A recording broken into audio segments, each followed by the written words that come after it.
Bismillahirrahmanirrahim. Assalamualaikum warahmatullahi wabarakatuh. Selamat siang Nanda, berjumpa kembali di pembelajaran pendidikan Pancasila dan kewarganegaraan.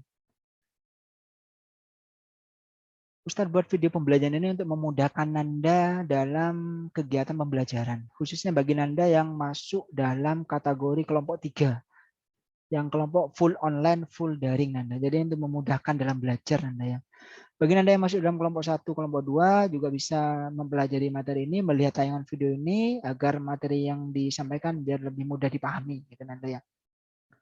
Nanda, kita masuk materi yang baru yaitu berkaitan dengan yang akan kita bahas hari ini yaitu berkaitan dengan hakikat dan teori kedaulatan. Nah, kalau pertemuan minggu kemarin kita sudah membahas tentang Undang-Undang Dasar, hari ini kita fokus kepada hakikat dan teori kedaulatan. Peta konsep ini untuk memudahkan kita dalam belajar Nanda. Jadi yang kita pelajari ini itu berkaitan dengan kedaulatan dan teori kedaulatan gitu Nanda ya. Oke, next, penilaian pembelajaran. Penilaian pembelajaran di mana pembelajaran PPKN akan sedikit berbeda penilaian dengan beberapa mapel. Yang pertama, ada penilaian sikap, yang kedua ada penilaian pengetahuan, yang ketiga ada penilaian keterampilan. Sikap sudah jelas Anda ada spiritual, ada sosial. Yang kedua, penilaian pengetahuan ada tes tertulis, tugas dan ulangan harian. Penilaian yang ketiga, penilaian keterampilan, penilaian hasil kerja dan keaktifan siswa dalam pembelajaran. Nilai sikap sangat mempengaruhi nilai raport. Jadi pesan Ustaz di sini, ayo ahlaknya diperbaiki dulu sebelum ke akademisnya. Insya Allah nanti kalau sudah ahlaknya bagus, akademis akan selalu mengikuti. Itu Nanda ya. Tujuan pembelajaran kita pada hari ini, jadi diharapkan setelah pembelajaran ini berakhir, yang pertama Nanda dapat menjelaskan pengertian kedaulatan, yang kedua Nanda dapat menjelaskan bentuk kedaulatan, yang ketiga Nanda dapat menjelaskan macam-macam teori kedaulatan. Jadi ada 3 indikator Nanda. Next, apresiasi pembelajaran. Apresiasi pembelajaran ini mengukur sejauh mana kemampuan Anda sebelum masuk ke materi pembelajaran. Jadi stimulus bisa dikatakan seperti rangsangan. Jadi Ustaz beri contoh, ini ada gambar. Apa yang Anda lihat dari gambar ini? Itu kalau di segi gambar. Yang kedua ada beberapa pertanyaan Anda ya. Syarat-syarat terbentuknya negara. Apakah semua negara perlu memiliki yang namanya untuk menjaga kedaulatan? Apa yang terjadi bila negara tidak mempunyai yang namanya kedaulatan? Ini ya persepsi. Jadi pertanyaan-pertanyaan yang Ustaz berikan sebelum masuk ke materi inti. Next, sementara kita abaikan dulu untuk persepsinya. Kita lanjut dulu. Nah, kedaulatan. Kedaulatan berasal dari bahasa Arab yaitu daulah yang artinya kekuasaan tertinggi. Pengertian kedaulatan itu sendiri yaitu kekuasaan yang tertinggi untuk membuat undang-undang dan melaksanakannya dengan semua cara yang tersedia. Kedaulatan rakyat berarti juga pemerintah mendapatkan mandatnya dari rakyat, oleh rakyat, dan untuk rakyat. Saya ulangi, dari rakyat, oleh rakyat, dan untuk rakyat. Pemerintahan yang oleh rakyat mengandung pengertian bahwa pemerintahan yang ada diselenggarakan dan dilakukan oleh rakyatnya sendiri. Gaya pemerintahan seperti yang disebut dengan demokrasi.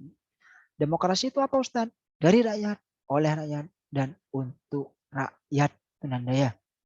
Next, kedaulatan.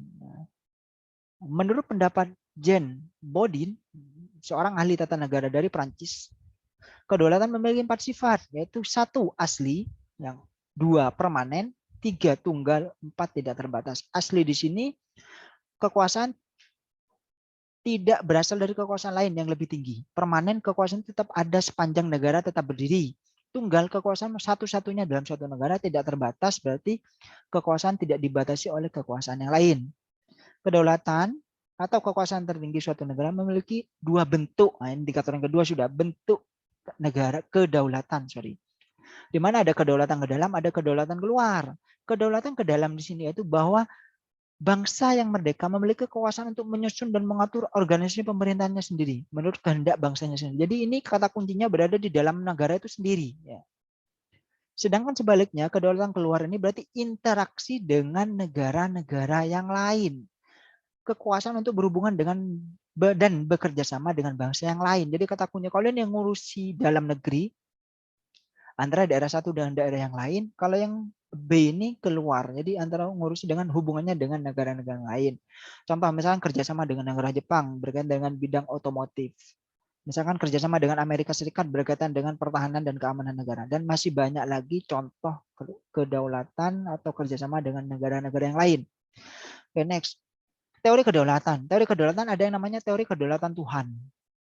Teori kedaulatan Tuhan Yang pertama dalam sejarah, teori ini mengajarkan bahwa negara dan pemerintah mendapatkan kekuasaan tertinggi dari Tuhan sebagai asal segala sesuatu. Jadi kata kuncinya dari Tuhan Anda. Ini kata kuncinya Tuhan.